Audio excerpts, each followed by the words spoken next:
વસ્તી ગણતરીની પ્રક્રિયા શરૂ થતા પહેલા સુરતમાં થયો છે વિવાદ। સુરતમાં દિવ્યાંગ કર્મચારીઓને વસ્તી ગણતરીની કામગીરી સોંપાતા વિવાદ થયો। દિવ્યાંગ કર્મચારીઓને ફિલ્ડની કામગીરી સોંપાતા નારાજગી જોવા મળી રહી છે। સુરત મહાનગરપાલિકાનો અમાનવીય નિર્ણય હોવાનો આરોપ લાગ્યો। ફિલ્ડની કામગીરી અશક્ય હોવાની દિવ્યાંગ કર્મચારીઓએ રજૂઆત કરી।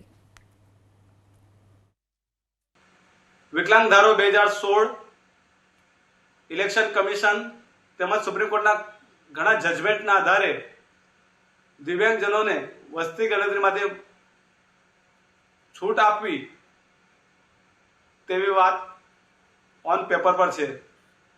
તો સુનિલભાઈ અમાનવીય વ્યવહાર દિવ્યાંગ સાથે કેમ કરી રહ્યા છે તેનો જવાબ આપના માધ્યમથી અપાવશો। તમામ દિવ્યાંગને ન્યાય અપાવશો અને આવા અમાનવીય નિર્દયતા દાખવતા અધિકારીઓ સામે કાર્યવાહી થાય તેવી તમામ દિવ્યાંગો અને દિવ્યાંગો વતી હું આપ સૌને અપીલ કરું છું।